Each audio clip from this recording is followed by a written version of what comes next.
আমার মতো মানুষ ইমানদার, আপনার মতো মানুষ ইমানদার। আপনিও ইমানদার দাবি করেন, আমিও ইমানদার দাবি করি, মানে আপনিও আল্লাহ বিশ্বাস করেন, রাসূল বিশ্বাস করেন, আল্লাহর ওলি, আপনাকে আল্লাহ ডাকছেন। এর যুবক বন্ধু আমার, তুমিও আল্লাহ বিশ্বাস করো, রাসূল বিশ্বাস করো, তোমাকেও আমার আল্লাহ ডাকছেন, আমাকেও আমার আল্লাহ ডাকছেন। আর বলছেন, ইয়া আইয়ুহাল্লাযীনা আমানু, হে ঈমানদারেরা। এবার আল্লাহ কি বলতে চান? ঈমানদারদেরকে আল্লাহ ডাক দিয়েছেন। আমরা সবাই ঈমানদার কিনা? হাত তুলেন। আলহামদুলিল্লাহ বলেন। আল্লাহ ডাকছেন, কে ডাকছেন? ঈমানদারকে ডাকছেন, ঈমানদারকে আল্লাহ ডাকছেন। কান পাতায় রাখছেন তো?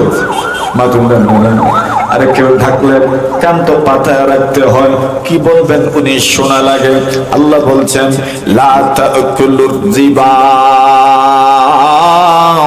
আদাফাম মুদাফা। আল্লাহ বলছেন, সুদ খেও না। সুদ কম হারাম, বেশি হারাম। তবে সুদের মধ্যে কিছু সুদ এমন আছে, চক্রখানি বাড়তে থাকে, বাড়তে বাড়তে বাড়তে থাকে, ঘুরতে ঘুরতে বাড়ে, সময় যত যায় বাড়ে, সময় যত যায় বাড়ে। দেখেন না, 1000 ঋণ ছিল, মাত্র 5 মাসের ব্যবধানে 1000 টাকা সুদ হয়ে গেল। এবার আরো কেমনে বাড়ে? এবার যখন সুদের পরিমাণটাও হয়ে গেল 1000। এইবার এতদিন তো ছিল মূল পুঁজি 1000, সুদের পরিমাণও যেহেতু হয়ে গেল 1000, ওই 1000 টাকাও এইবার মূল পুঁজির সঙ্গে মিলানো হবে। মূল পুঁজি যে সময় ছিল 1000, মাসিক সুদ ছিল 200, এইবার মূল পুঁজি যেহেতু 2000, মাসিক সুদ হলো, ওই হিসাব দেখি পুরা দেবো, হিসাব দেখি পুরা জানা আছে। এখন এতদিন পর্যন্ত মাসিক সুদ ছিল 1000, আর এখন সুদ হইল, আপনার ঋণ হইল 2000, মাসিক সুদ কত হইতো? হিসাব ঠিকই তো আছে, 400 হইতো। কত হইতো? 400 হইতো। আচ্ছা, এখন হিসাব করিয়েন। 6 নম্বর মাসে যদি দিতে পারো না, আপনি অসুবিধা নাই, 400 টাকা বাড়ায় দিতে হবে। যদি 7 নম্বর মাসে পারো না, আপনাকে আরো 400 বাড়ায় দিতে হবে, 800 হয়ে গেল। 8 নম্বর মাসেও যদি পারো না, আপনাকে আরো 400 বাড়ায় দিতে হবে, 1200 হয়ে গেল। 9 নম্বর মাসেও যদি পারো না, আপনি আরো 400 বৃদ্ধি করে দিবেন, হয়ে গেল কত? 1600। আপনি যদি 10 নম্বর মাসেও পারো না, বাড়ায় দিবেন আরো 400, হয়ে গেল 2000। এইবার মোট হয়ে গেল কিন্তু 4000। 4000-এর মধ্যে ঋণ ছিল মাত্র 1000, সুদ হইল কত হাজার? আরে বলেন বলেন, কত হাজার? মাত্র 10 মাসে। কত মাসে? কত মাসে? 10 মাসে সুদ হইছে কত হাজার? আল্লাহ বলেন, ইয়া আইয়ুহাল্লাযীনা আমানু লা তাকুলুর রিবা আদাফাম মুদাফা।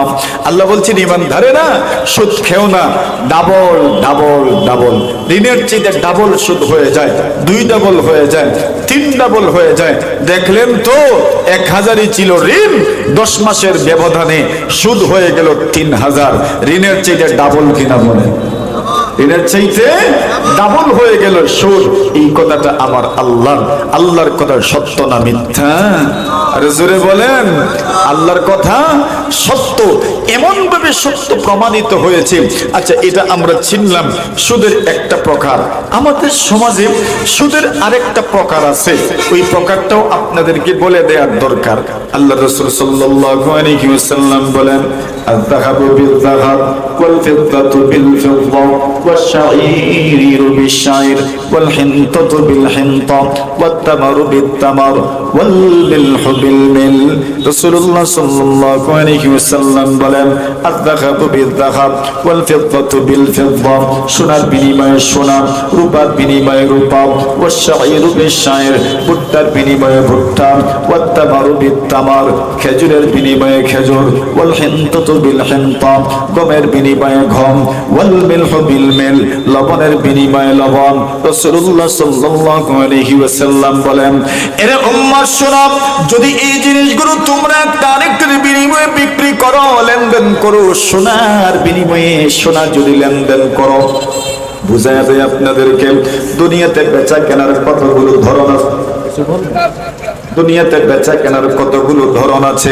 একটা ধরন হইল একদিকে পণ্য আর একদিকে মূল্য, একদিকে পণ্য আর একদিকে টাকা, এটার নাম হইল এক ধরনের বেচা কেনা। আরেক ধরনের বেচা কেনা হলো বাইউস সামানি বিস সামান, মূল্যকে মূল্য দিয়ে বিক্রি করবেন, টাকা দিয়ে টাকা কিনবেন, টাকা দিয়ে সোনা কিনবেন, এটা হইল মূল্য দিয়ে মূল্য কেনা। আরেকটা হলো বাইউল আইনি বিল আইন, একটা জিনিস পণ্য দিয়ে পণ্য কিনবেন, দুদিকেই পণ্য, আপনি দিবেন কদু, আরেকজন দিবে কুমড়া, পণ্যের বিনিময়ে পণ্য, আপনি দিবেন ঢাল, আরেকজন দিবে আলু, পণ্যের বিনিময়ে পণ্য কিনলেন, এটার নাম হলো বাইউল আইনি বিল আইন, এটাকে বেচা কেনা বলা হয়।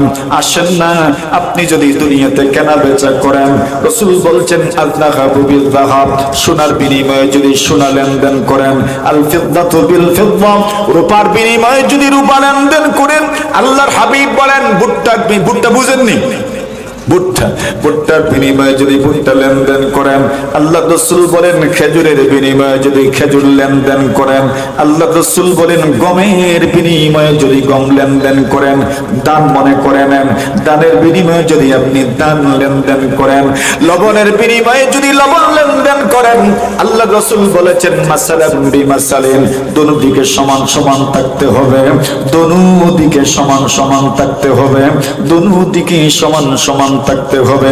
আল্লাহর হাবিব বলেন আল ফাযলু রিবা, একদিকে যদি কম হয় তবে অবশ্যই তো আরেক দিকে বেশি হবে। আল্লাহ রাসূল বলছেন একদিকে কম একদিকে বেশি, এমন ভাবে কম বেশি করে যদি লেনদেন করা হয়, আল্লাহ রাসূল বলছেন তার নাম হলো সুদ। তার নাম কি? সুদ। এখন আসেন, আমরা তো এত দূরে বোঝার দরকার নাই, আমরা একটু সহজে বুঝি। দানের বিনিময়ে যদি দান লেনদেন করেন, একদিকে যদি হয় 1 মণ ধান আর আরেক দিকে যদি হয় 1.5 মণ ধান, মন বুঝেননি? মনই তো আপনারা দেশে না খালি কইতাম না কাটা কইতাম, মন ওই কইতাম।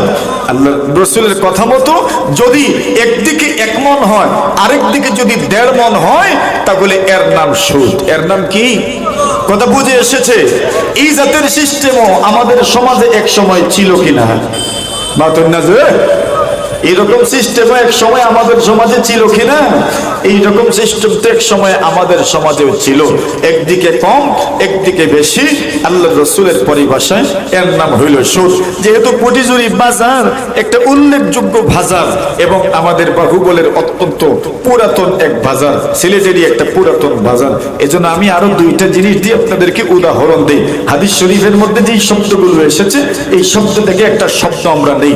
লবণের বিনিময়ে লবণ বলছেন রাসূল, যদি লবণের বিনিময়ে লবণ লেনদেন করেন, রাসূল বলছেন সমান সমান থাকতে হবে, একদিকে যদি কম হয় আর একদিকে যদি বেশি হয়, আল্লাহর রাসূলের বক্তব্য মতো এই ধরনের লেনদেন। এখন বলেন লবণ, কত জাতের লবণ আছে সমাজে বাজারে?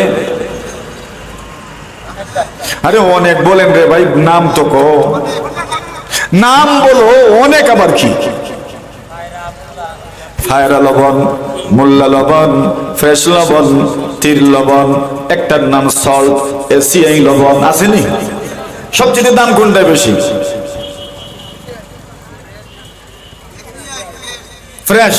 আর সবচেয়ে কম?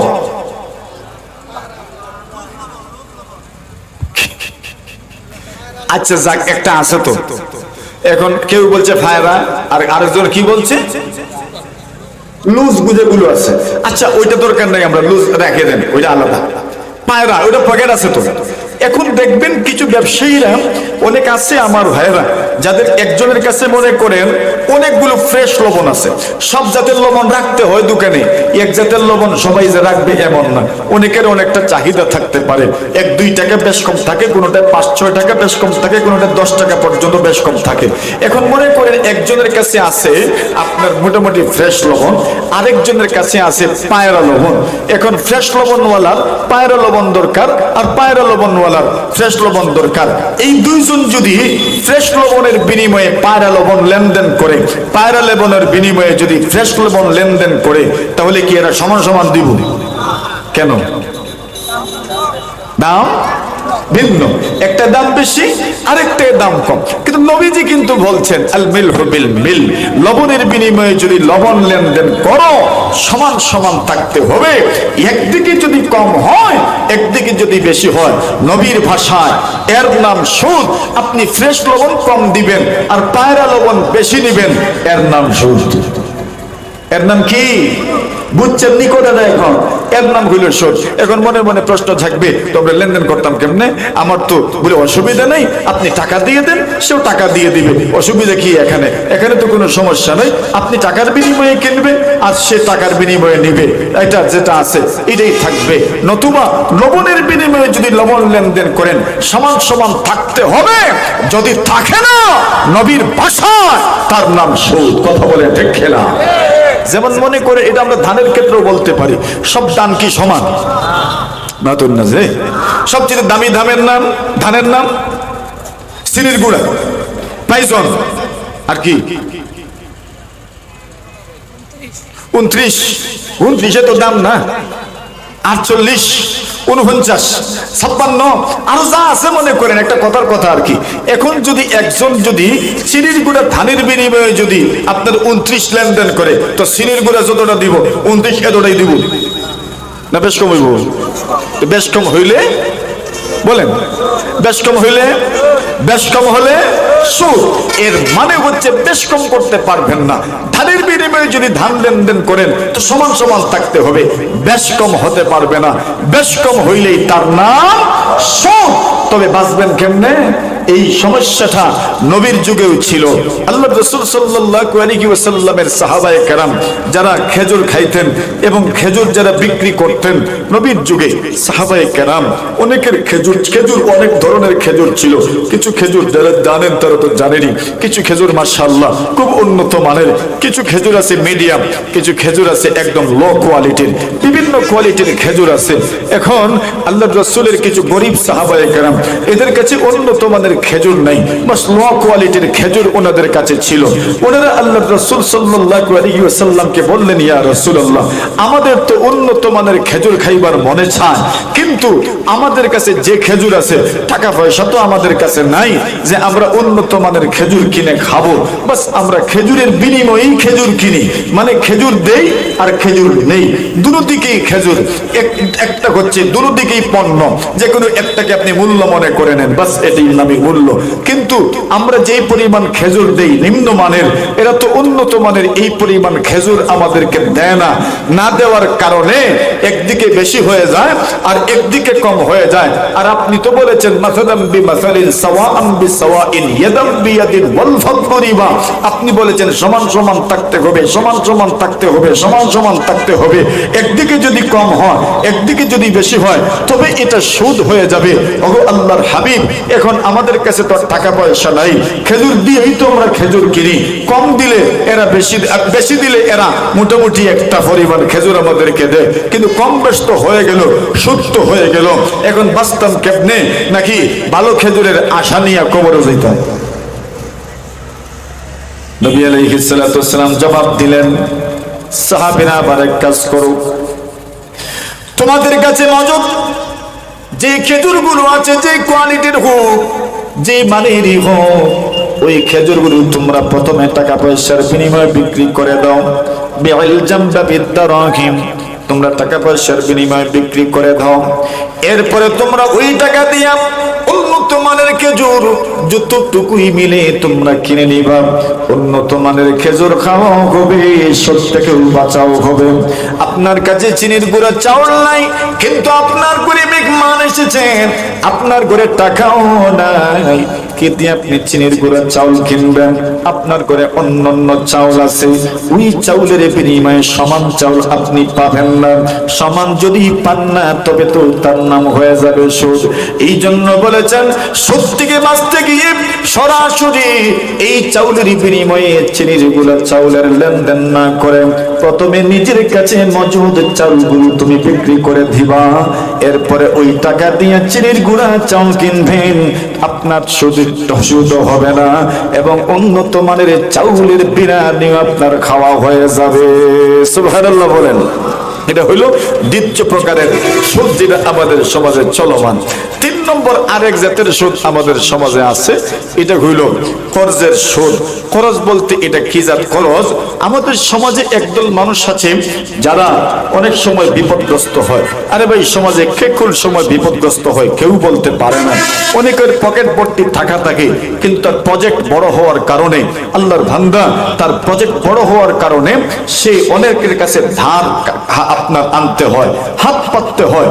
আল্লাহর বান্দা যখন হাত পাতে, মনে করেন 50,000 টাকা সে ঋণ আনবে, কিন্তু ঋণদাতা তাকে শর্ত দিল 50,000 টাকা তুমি ঋণ নিতে পারো, তবে 1 বছর পরে তুমি আমাকে 50,000 টাকা ফেরত দেবা, এর সাথে সাথে তুমি আমাকে আরো 10 মণ ধান দিবা। দেখেন তো একটু চিন্তা ফিকির করে, ইজাতের সুদ আমাদের সমাজে আছে না নাই? হ্যাঁ আছে, ইজাতের তাও আছে। ইজাতের সূত্রে আপনারা স্থানীয় ভাষায় কি তা কন? লগ্নি। এই ঠিক শব্দ, এটাই আসল শব্দ। এই ধরনের সুদকে সমাজে কি বলে? লগ্নি বলে। লগ্নিটাও সুদ। কেন? আপনি 50,000 টাকা ঋণ দিচ্ছেন, সওয়াব ওইটাই যেটা আল্লাহ রাসূল বলেছেন, যত মেয়াদে দিয়েছেন প্রত্যেক দিন 50,000 টাকা সদকা করার সওয়াব। যদি সময় বর্ধিত করে দেন, বাড়ায়া দেন, তাহলে 1 লাখ টাকা সদকা করার সওয়াব পাবেন। কিন্তু আপনি করলেন কি? আপনি ওই ঋণটা দিয়ে 50,000 টাকা বছর আনতে আপনি উসুল করবেন, সাথে সাথে আপনি আরো 10 মণ ধান যে উসুল করলেন, ওই 10 মণ ধানের নাম হইল সুদ। 10 মণ ধানের নাম কি ভাই? সুদ। আল্লাহ রাসূল বলেন, কুল্লু কাউদিন জাররা নাফান ফাহুয়া রিবা। নবী আলাইহিস সালাতু ওয়াস সালাম বলেন, এই উম্মাহ শোনো, প্রত্যেক ঋণ, যে ঋণের কারণে মুনাফা আসে, যে ঋণের কারণে বেনিফিট আসে, যে ঋণের কারণে লাভ আসে, রাসূলুল্লাহ সাল্লাল্লাহু আলাইহি ওয়াসাল্লাম বলেন, কুল্লু কারদিন জাররা নাফান ফাহুয়া রিবা। ঋণের মাধ্যমে যদি মুনাফা আসে, রাসূলুল্লাহ সাল্লাল্লাহু আলাইহি ওয়াসাল্লাম বলেন, ওই ঋণটাকে সুদ বলা হয়, ওই ঋণটাকে সুদ বলা হয়, ওই ঋণটাকে সুদ বলা হয়। কেন? আপনার ঋণের মাধ্যমে মুনাফা আসবে, আপনার ঋণের মাধ্যমে বেনিফিট আসবে, আপনার ঋণের মাধ্যমে লাভ আসবে, এটার নাম সুদ। রাসূলুল্লাহ সাল্লাল্লাহু আলাইহি ওয়াসাল্লাম বলেন, কুল্লু কারদিন জাররা নাফান ফাহুয়া রিবা। এটা হইল এক ধরনের সুদ। আমাদের সমাজে আরেক ধরনের সুদ পাওয়া যায়। ওই সুদটা হলো দান ক্রয় করনেওয়ালাদের সুদ, দান ক্রয় করনেওয়ালাদের সুদ। আল্লাহর জমিনে কিছু মানুষ এমন আছে, আল্লাহর বান্দাদের হাতে টাকা পয়সা নাই, এই জন্য আল্লাহর বান্দারা অগ্রাণ মাসে দান কাটবেন, অগ্রাণ মাসে দান কাটবেন, নিজের কাছে দান হবে।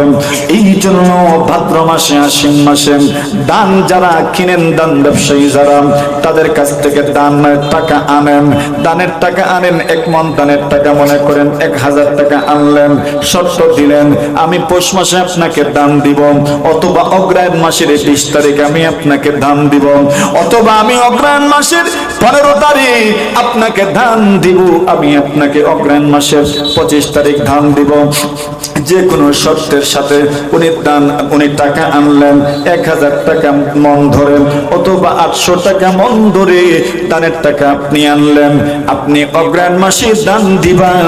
অগ্রায়ণ মাস যখন আসলো, আপনার কাছে ধান নাই, এবার দান বিক্রেতা, দান ক্রয়কারী যিনি আছেন, দান ব্যবসায়ী ভাই যিনি আছেন, উনি আপনাকে জোর দিলেন, আমার দান দেন, আপনার কাছে তো ধান নাই। আপনি তখন বলে দিলেন না আমার কাছে তো ধান নাই, বিদায় আমি এই মুহূর্তে আপনাকে টাকা দিয়ে দিব। যিনি ব্যবসায়ী আছেন উনি বলেন যে সময় নিয়েছিলে তখন তো ছিল দানের মন 1000, এখন হলো দানের মন 1400, আপনাকে 1400 টাকা দিতে হবে। সেও রাজি হয়ে গেল। আল্লাহু আকবার। এমন ভাবে যদি টাকার বিনিময়ে টাকা আপনি গ্রহণ করেন তবে সমান সমান তা গ্রহণ করতে হবে। আপনি যদি 5টা টাকাও বেশি গ্রহণ করেন তবে ওই 5 টাকা বেশি গ্রহণ করার নাম হবে সুদ। কি হবে? কথা বলেন। আপনাকে কি গ্রহণ করতে হবে? যত টাকা দিবেন এত টাকাই নিবেন। যদি টাকা নেন, আপনাকে শরীয়ত বাধ্য করছে না টাকা নেওয়ার জন্য। শরীয়ত আপনাকে বলছে আপনি দান নেবেন। কি নেবেন? দান নেবেন। আপনি মনে মনে ভাবতে পারেন তো দান তো তার কাছে নাই, দান তো আমাকে দিচ্ছে না। তো দানের মন যদি 1400 টাকা হয় তাহলে আপনাকে টাকা দিবে কেন? আপনি বলেন না তুই আমাকে 1400 টাকা দিয়ে দান কিনিয়ে দে। তো ব্যবসায়ীর তো কোনো ক্ষতি নাই। আরে ভাই আপনার তো কোনো ক্ষতি নাই। আপনাকে যেই ব্যক্তি 1400 টাকা দিতে রাজি হয়ে গেল, তো আপনি বলুন না সরাসরি 1400 টাকা তার কাছ থেকে আপনি আনিয়েন না। তার কাছ থেকে টাকা আনলে যত টাকা আপনি ঋণ দিয়েছেন এত টাকাই আপনাকে গ্রহণ করতে হবে। 5টা টাকা বেশি নিলেও কি হয়ে যাবে? জোরে কোন 5 টাকা যে বললাম এর কারণ আছে। 2-1 টাকা যদি কেউ বেশি নেয় তবে এটার নাম সুদ হবে না। কেন 2-1 টাকার যে নোট আছে এটার মধ্যে চাহিবা মাত্র ইহার বাহককে দিতে বাধ্য থাকিবেন এই কথাটা লিখাই থাকে না। এটা শুরুই ওই 5 টাকার থেকে। কোথা থেকে? 5 টাকার থেকে। শরীয়ত ফিকহ কিতাবের মধ্যে এই মাসআলা আছে, যদি কেউ 1 মুষ্টি বা 2 মুষ্টি, 1 মুঠ অথবা 2 মুঠ যদি বাড়ায়া দেয় তবে এর নাম সুদ নয়। এটা দিয়ে দিতে পারে, এটাকে সুদের আওতায় আনা হয় না। ঠিক এইভাবে 1 টাকা 2 টাকা যদি কেউ বাড়ায়া দেয় তো ওইটাকে সুদ বলা যায় না। যেমন ব্যাংকের আপনার এটা লেখা আছে চাহিবা মাত্র ইহার বাহককে দিতে বাধ্য থাকিবেন, এটা একটা সনদ মাত্র আর কিছু না। দেখেন না আমাদের দেশের টাকা যেটা ওইটা তো কাগজের, ডলার যেটা ওইটাও তো কাগজের, আপনার পাউন্ড যেটা ওইটাও তো কাগজের।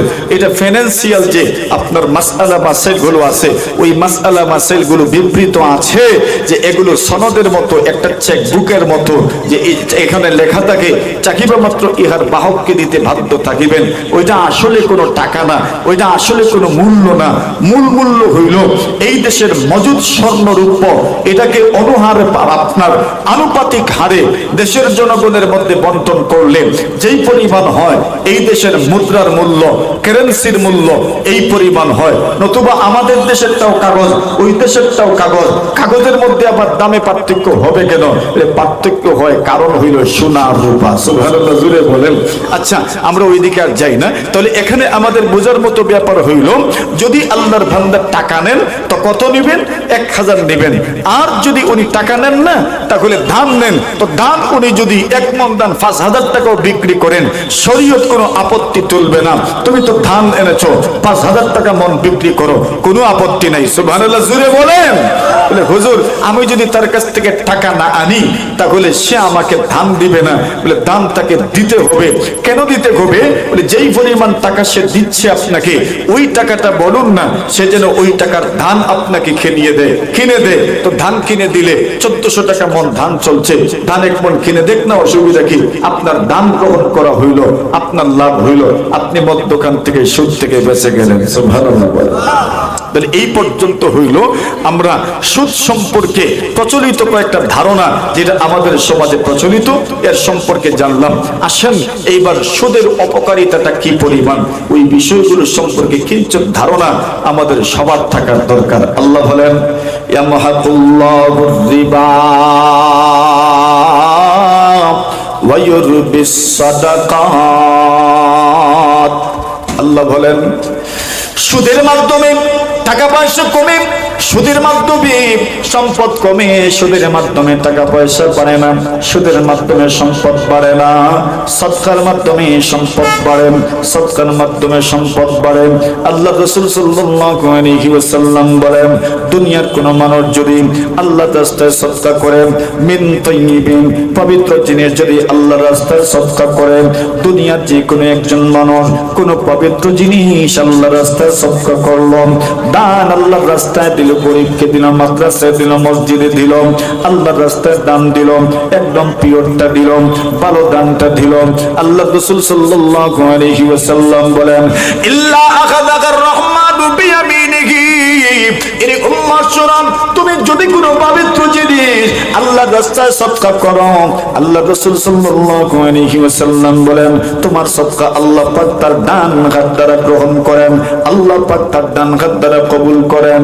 ইল্লা আখাযাকার রহমানু বিয়ামিনিহি থুম্মা ইউরাব্বিহা কামা ইউরাব্বি আহাদুকুম ফাদুহু আও ক্বালা ফাসিলা।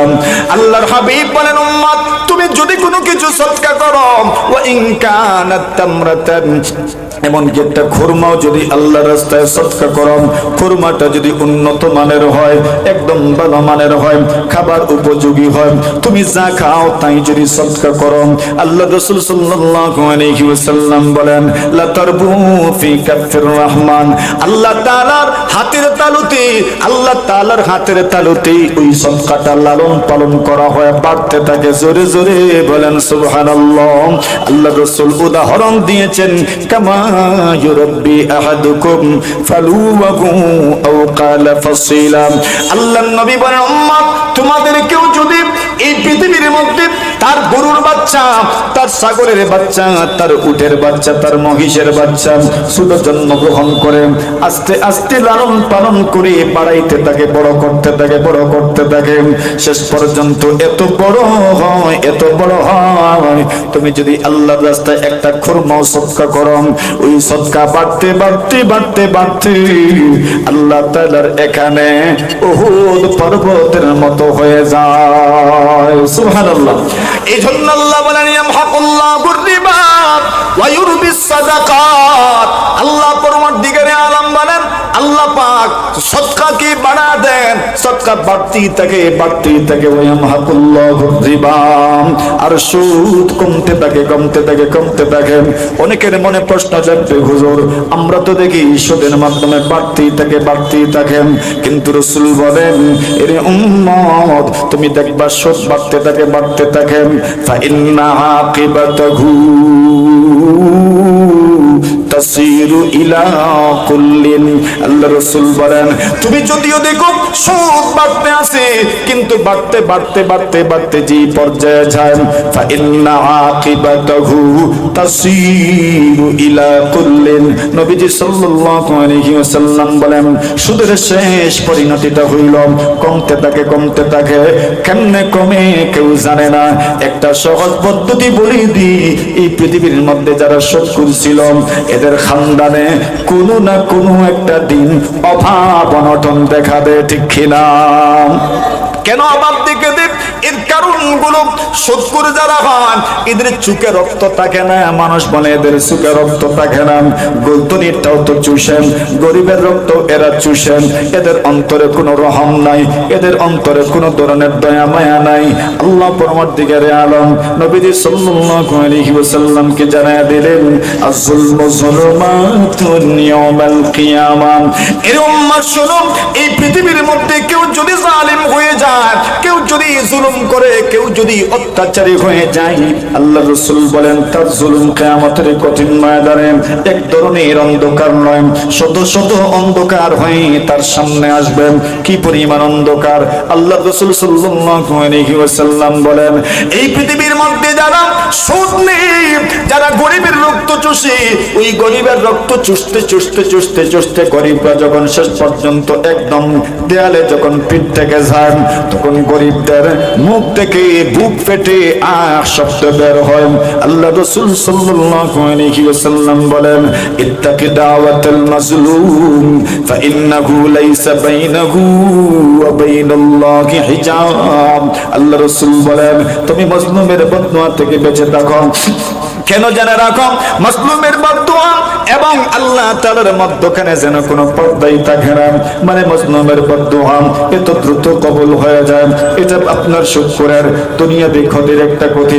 শুধু করে দুনিয়াবি ক্ষতির আরেকটা ক্ষতি হইল, শুকর যারা হয় এদের জীবনে কোনো আরাম পাওয়া যায় না, এদের জীবনে কোনো আরাম নাই। না আছে? আরে জোরে বলেন, হারামে আরাম। আরে বলেন, হারামে আরাম নাই, সুদ করে জীবনে কোনো আরাম নাই। দেখবেন কনকনে শীতের দিনেও একটা চাদর গায়ে দিয়াম, লুঙ্গি হাঁটুর কাছে উঠাইয়া